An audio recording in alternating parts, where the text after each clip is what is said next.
You are listening to Ron Van Dam, America's favorite grumpy old fart. I'm fed up to here with your crap. I'm not sure if he's talking to me or all of us. It's probably all of us. This is the Ron Van Dam Show on New England Broadcasting. It is all of you.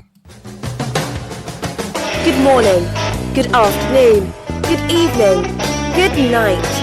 It's the Ron Van Dam Show. I'm fed up. Hold on tight, things can get a bit weird, if you like that sort of thing. I am fed up. I have been fed and I am up. I am fed up.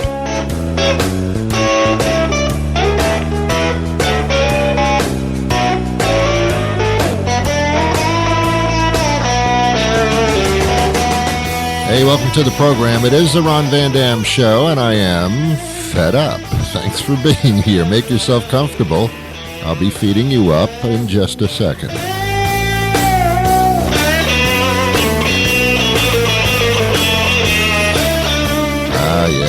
Oh, yeah. Welcome to the program. Well, today's topic is being fed up, in many senses of the word. Have you had enough? Have you had enough of all of this? I have. I woke up this morning and I said to myself, you know what? I am fed up. I've been fed enough. I'm up. And I know we have that in common. I know you're fed up too. I can tell by your look on your face. You're fed up. What does that mean? It means that so much is going on, you can't take no more. People are walking around, flapping their arms up in the air and going, I've had it. I can't take anymore. It's true. We all have that in common. If we're all fed up, why are we still being fed? I don't understand it. I don't understand it. And coming up a little bit later in the program, I have two guests in two different interviews talking about how they've been fed up. But fed up in a different way, and you'll see what I'm talking about when we get to that point. But until then, I'm not going to tell you, because I'm fed up. It's like, you're sitting at a dinner table, and can I get you more food? Would you like seconds? No, I'm fed up. I can't take any more. I've had it. I'm done. Well, that's the way we feel about life, too. Not only is it a dinner thing, it's a life thing, too. I am fed up. I've had enough. I can't take no more. And by the way, to show your disdain, you don't say, I can't take any more. That's not a phrase that you would say properly, yeah? When people get really angry about something, all of a sudden their speech changes, and they don't talk well anymore. That's when they're really angry. Instead of saying, I can't take any more of this, which is too proper, you would say, I can't take no more. Now, obviously, no more, I can't take no more is grammatically the level of an imbecile, but it fits. It fits. It's like cursing without using curse words. It's like, I'm not using the language grammatically now. I am so angry, I cannot be bothered with that. I'm going to misuse all of my words now, because that's how angry I am. I've abandoned all grammatical sense. Then they know you're pissed. That's how they know. Instead of saying, I'm not going to do this anymore. No, that's not forceful enough. You have to say, I ain't putting up with this anymore. I ain't doing it. Ain't? Come on. I mean, that's the way people speak when they don't know how to speak. However, when you're getting into the theatrics of your mood, ain't is very appropriate. I don't know if ain't is in the dictionary or not, because I don't even know where my dictionary is. I haven't opened a dictionary since 1927. Do dictionaries still, are they still printed? Do they still print anything? By the way, this is a stream of consciousness program, just in case you didn't figure that out yet. I am a subscriber to the New York Times and the Boston Globe, because I like to keep up with the world, even though if I turned on the TV and went to CNN, I could learn that in like 2 minutes. But anyway, but I like the romance of getting a newspaper and sitting down with a cup of coffee or a martini and reading the news. I like opening up the paper, the sound that it makes when you change the pages, the fact that it's a large thing. It used to be larger, now it's not so big, but still it's like reading a book. I mean, it's a big thing you're reading. And I just like that. I like the romance of it. And that's why I like to be informed to some extent. But now, my newspapers are starting to market me to not get the paper anymore, but to get it digitally. What? I'm going to read the newspaper on a screen?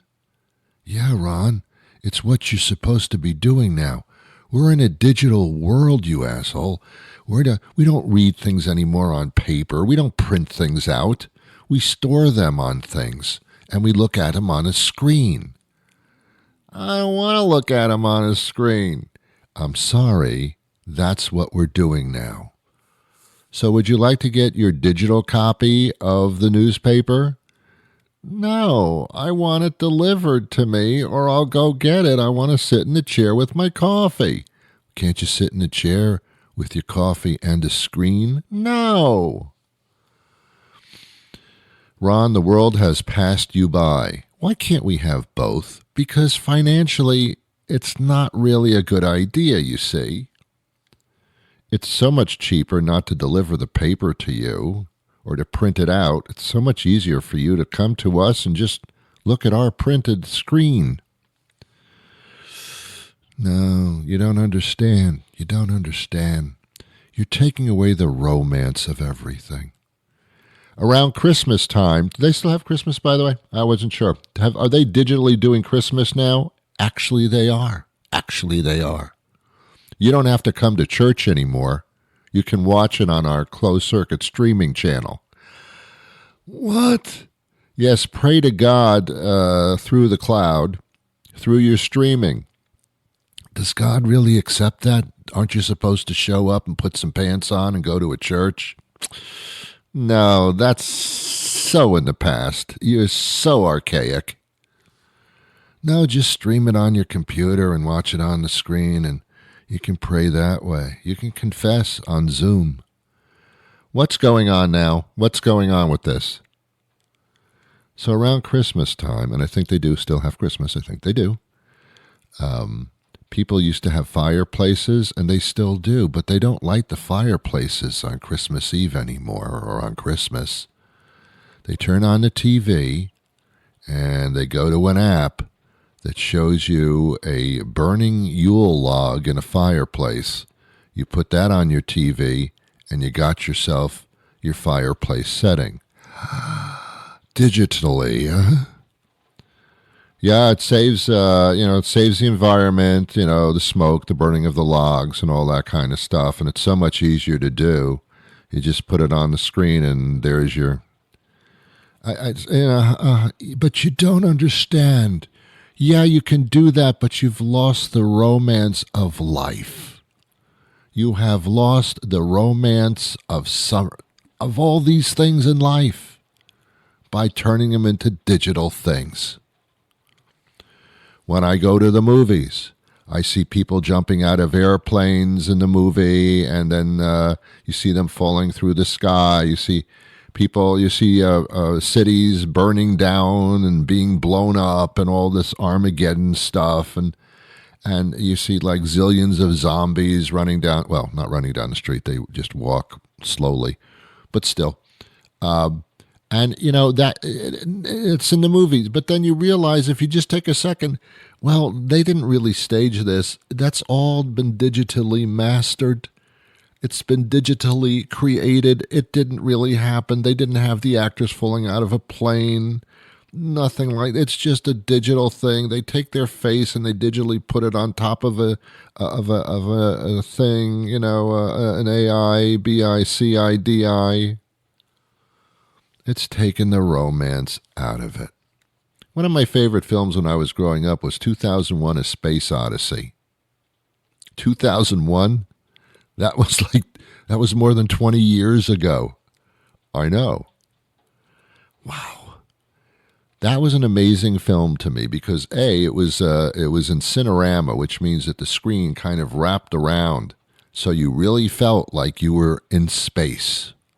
And most of you kids didn't see that movie or didn't see it in that particular type of venue on that particular type of screen.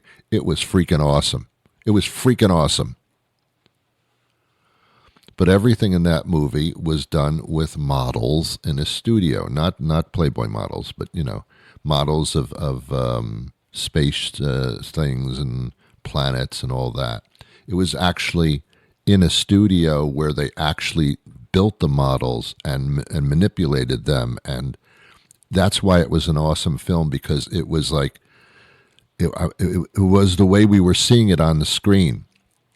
Now, none of that is real. None of that was created by models or shooting in dark studios, and no, it's all digitally created.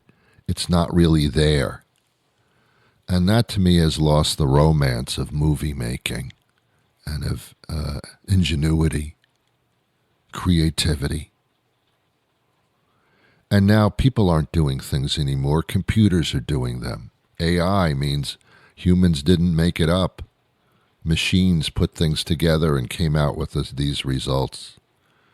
It's a sad, sad, sad, sad world. And no wonder why people like me are fed up. I've been fed, and it's up. I'm fed up. Don't confuse that with FedEx, which is a delivery system to get product to your door because you're too lazy to get it yourself. It's not FedEx, it's fed up. My guests today are going to speak about feeding up, but in a different way. And now I'm going to switch kind of meanings. What we feed our bodies. Now, Ron, you're going to get all medicinal on us. Kind of, but not really. Because you got to realize that there's an entire world of stuff going on inside of your body.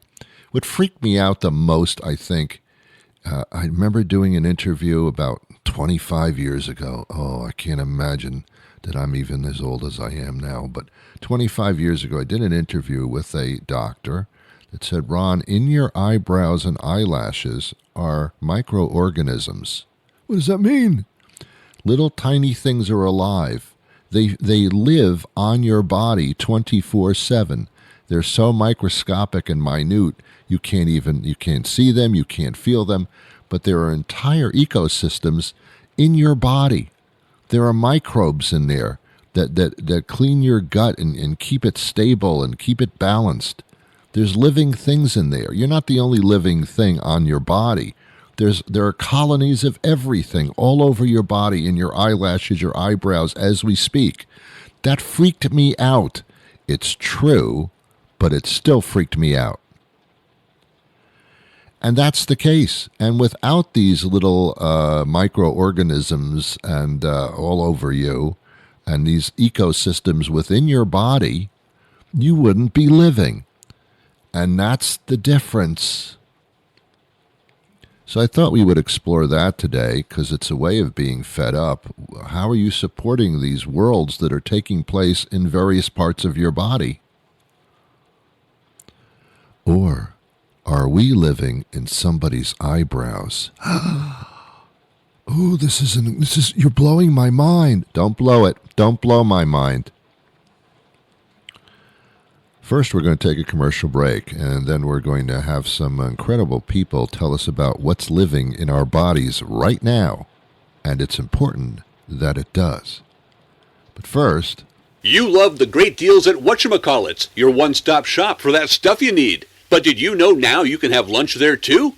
We're proud to announce the opening of Thingamabob Cafe, the restaurant that has those things you like. The breaded chicken thing with ham inside and the cream sauce? It's our weekly special with those roasted potatoes and that vegetable you wanted to try for just $8.99. The thing that's like a folded pizza and you can eat it with one hand? Get 2 for $12.99 at Thingamabob Cafe. That pasta you had at that nice place the Johnsons took you to last time you visited? The one with tomato and sausage and maybe it was spinach or something? Something green anyway. It's just $11.99 with garlic bread and that soup that's like the one your uncle used to make before the accident. And how about dessert? This week only that little chocolate cake that's all gooey and warm on the inside. What do they call that? Well, we call it delicious, and it's just $3.99 this week at Thingamabob Cafe, the new restaurant that has those things you like. We'll see you, whenever. Registered dietitian Maya Feller joins us now, and we're talking about how dietary choices and nutrition can influence your gut health and your overall well-being. And we've learned that your gut is like a whole ecosystem that's going on in your body continually, and that's a great analogy. Thanks for being with us today. Thank you so much for having me, Ron. I appreciate it. Yeah. How important is gut health? It seems to be like the central system here for some reason. Yeah, it absolutely is. The way that you started this interview by saying there's a whole ecosystem is really a beautiful analogy. So the gut houses about 70% of our immune system. And when people hear that, they're wondering, what does that really mean? It means that the gut is the largest immune mediator. So it's involved in everything from our heart health to our brain health, our bone health, how we develop chronic illnesses, how our body responds to medications, how our body responds to chronic illnesses, and so much more. Just as you said, Ron, it really is that central hub that sends information out to the whole body, and the health of our gut, meaning what type of bacteria we have there. If there's a lot of bacterial diversity, we want that to be the case. That has a major influence on our whole body health. And I'm assuming that most people don't know this, A, and B, don't do anything about it and are kind of like their own worst enemies. Well, yeah, I think that it's complicated because there's so much misinformation around what to eat and what not to eat. And so I think, at least as a clinician, what I found is that my patients kind of get paralyzed because they heard from certain places certain things are not great, and so they don't want to make the mistake, and they end up doing themselves a disservice and then not eating anything at all, being surprised by hunger, and then eating whatever they have access to in that moment. And so it's not, I'm always careful not to blame folks because I get it. When we are saying we want you to eat a well-balanced pattern of eating with minimal added sugars, fats, and salts, that sounds really easy, but we need accountability and we need a roadmap. So we have to help folks figure out how to implement those foods that are supportive of gut health into their overall pattern of eating. Are these general rules that affect most people in that search to be gut healthy, or does it depend on your body type or that kind of thing, or are there certain rules that go for everybody? So there are some general blanket recommendations. Like we want most people to aim to have more than 25 grams of fiber per day coming from whole foods in their minimally processed form. So we want to see lots of fruits. We want to see lots of vegetables, both starchy and non-starchy. We want to see lots of whole grains, lots of ancient grains, beans, nuts, seeds, legumes. Those are the fiber-rich foods that help to populate that good bacteria that we're talking about in the gut. Yeah. One of the things that we know, Ron, is that, right, how do you track this? How do you actually have a handle on what you're putting into your body? And there's some really solid research showing that tracking can be a supportive mechanism. And this is really where MyFitnessPal comes in. You can actually track the foods that you eat over the course of the week. And then there's this new free feature, and it's called a Food Group Insight. and you have an overview of the number of foods that you logged in any given week, and then it's actually broken down and categorized by food group. So, Ron, you can go back and say, oh, how much fiber did I eat? How much water did I drink? And it'll really tell you all of the components of what you've been putting in.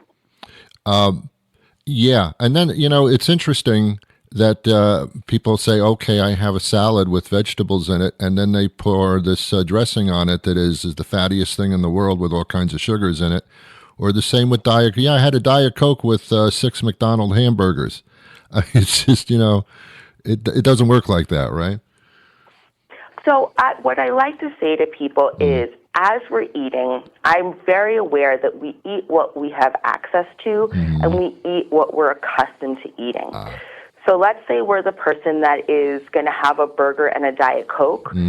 This is interesting. I would actually say, Ron, what can you add to that to really make it a meal that is going to feed those good bacteria in your gut? Is that an opportunity to have a side of carrots, or maybe add some apples? Or let's say that salad that you used an example. Is there an opportunity for you to maybe make a dressing at home yourself? Or can you read the nutrition facts label and make choices that are more supportive of your health? Yes. It's really not that difficult, is it? I mean, I think that in some ways we have to educate ourselves, actually in all ways, and I like to give people quite a bit of grace and say, I see you, I hear you, I know that you're moving through this whole food landscape, and there are tools that are out there to support your journey, and I encourage people to really lean on the free tools like MyFitnessPal. Yeah. MyFitnessPal actually does help you along because it keeps you on the path, and that's fine. And, it doesn't have to be 100% of the time eating nuts and berries, but you got to incorporate them and replace them with other things. It's kind of Agreed. easy. And also, yeah, I agreed. And you can also, for example, MyFitnessPal has recipes, right? So there's a recipe section that you can say, okay, I like a burger. Maybe there's a way to modify the type of meat that you're having, or maybe you make a vegetable burger one day. Like, you just expand the pattern and lean into something that is a little bit new and tasty. Yeah. I learned that instead of potato chips, if you're not allergic to peanuts, have some peanuts. It's just like, duh, it makes sense. It's kind of easy. Anyway.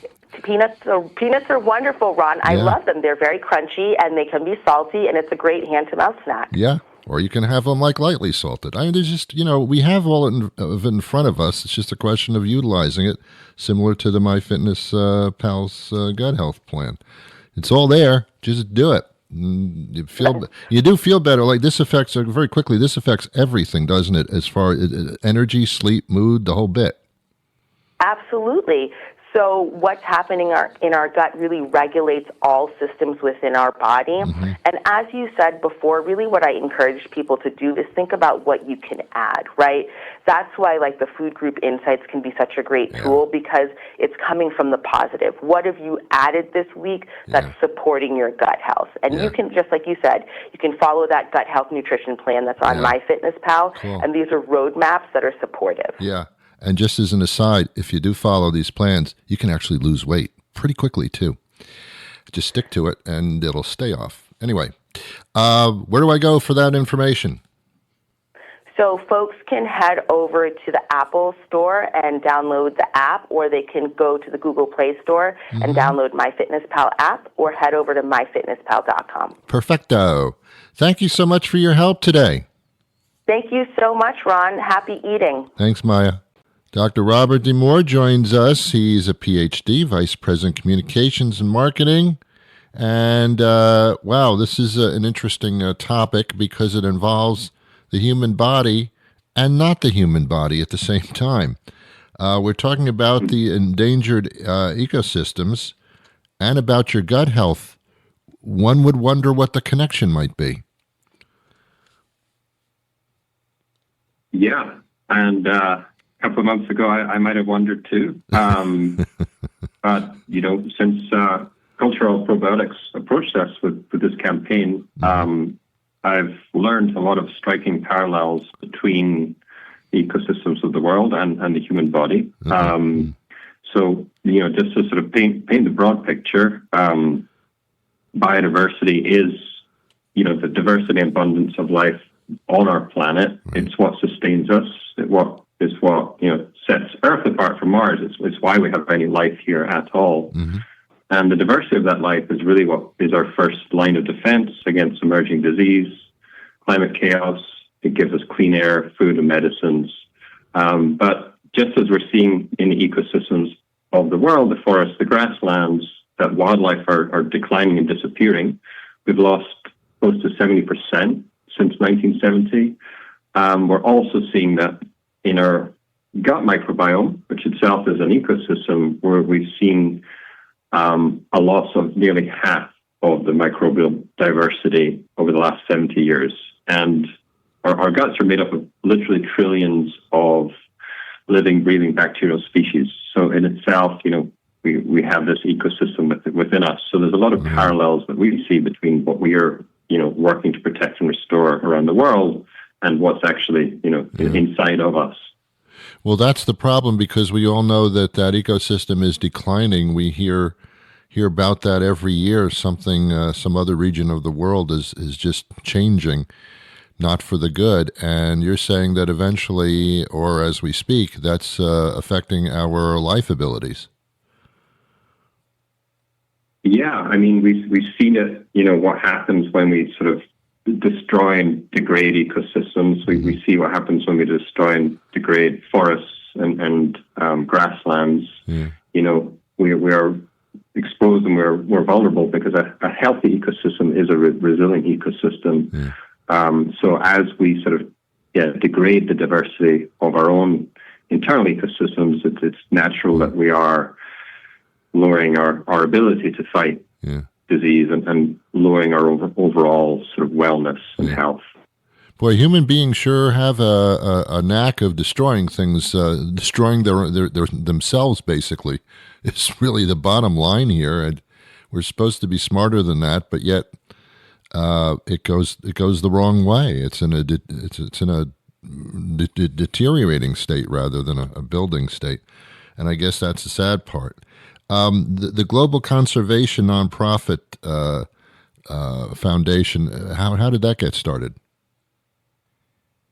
Yeah, so Rewild started, about 14 years ago as a previous name called Global Wildlife Conservation, really recognizing, as you pointed out, we're good at sort of, destroying things, but we also know we know what many of the solutions are. They've been around for 4 billion years since life existed. So Rewild was really founded on the principle of very singular focus of protecting and restoring the wild as the most effective solution to our most sort of existential crises of climate and biodiversity loss. Yeah. So we work around the world with partners to protect and restore ecosystems. And, what keeps us going is that we see that just as we can destroy ecosystems, as we can destroy biodiversity, we can actually turn it around and recover it. So I've seen with my own eyes what happens when you restore biodiversity to an ecosystem. So, these ecosystems are resilient if we just give them a chance and give them what they need to bounce back. So that's also, I guess, the flip side is that just as sort of, we see what happens when we destroy them, we also know when we see what happens when we restore that balance.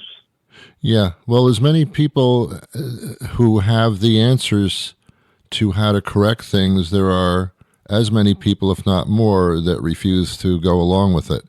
And I guess that's the human aspect of not solving problems when you know how to solve them. Yeah, I mean, part of our approach is, really try to make it easy for people to be part of the solutions and to present the solutions, because, I think, the solutions are out there. So I think part of it is connecting it with our, ourselves. And I think that's what we see really as a very interesting parallel here, and what's interesting about this partnership, in that, protecting the forests, the grasslands, rewilding our world really starts with rewilding ourselves. Yeah. If we don't understand the biodiversity within, Right. it's hard to understand the biodiversity around us. So we really urge people to connect with the wild within and the wild around, because really it's all interconnected, and we can't really, treat things in silos. It's all interconnected. So taking care of ourselves is part of taking care of the planet. Sure. And there are microbes that work within a world of their own within our individual bodies. There are ecosystems in our gut that do their job every day. It's like a whole world, a whole planet in there, basically, is what you're saying, I assume. Yeah, I've been learning a lot, and it's really incredible how diverse an ecosystem we have within us, and how much a role that plays in our health. And again, it makes sense. We see the Amazon rainforest. The reason the Amazon rainforest is resilient is it's diverse. It's millions of years of coevolution between the different species, and that's what we see in our body as well. It's just a coevolution between us and these incredible other species, trillions of species. It's incredible to think that within us we have trillions of species that are sustaining us. So it makes absolute sense. They're there for a reason. When we deplete, we're the ones that are going to suffer the consequences. Without those systems in our bodies, we would not exist. And sometimes it takes a celebrity to get the word out, besides yourself, Robin. Sometimes it takes a celebrity to kind of get this thing publicized, and I understand Leonardo DiCaprio was part of that. Yeah, so Rewild was founded by a group of renowned scientists alongside Leonardo DiCaprio. And it really helps to engage people. Obviously, when you have high-profile public spokespeople, especially somebody who's been using his platforms for as long as Leonardo DiCaprio has, to really raise awareness about climate change and the environment, and also making real sort of tangible efforts to advance solutions. Yeah. Well, how do we get more information about this, and what do we kind of do about it? Yeah, so to get more information, visit the campaign website, protectthegut.com, and you'll find more information there. Perfect. Hey, it's been a pleasure speaking to you, sir, and continued success, and spread the word. Well, that'll do it for me today. I'll be back again tomorrow with a brand new program, but until that time arrives, I wish you peace.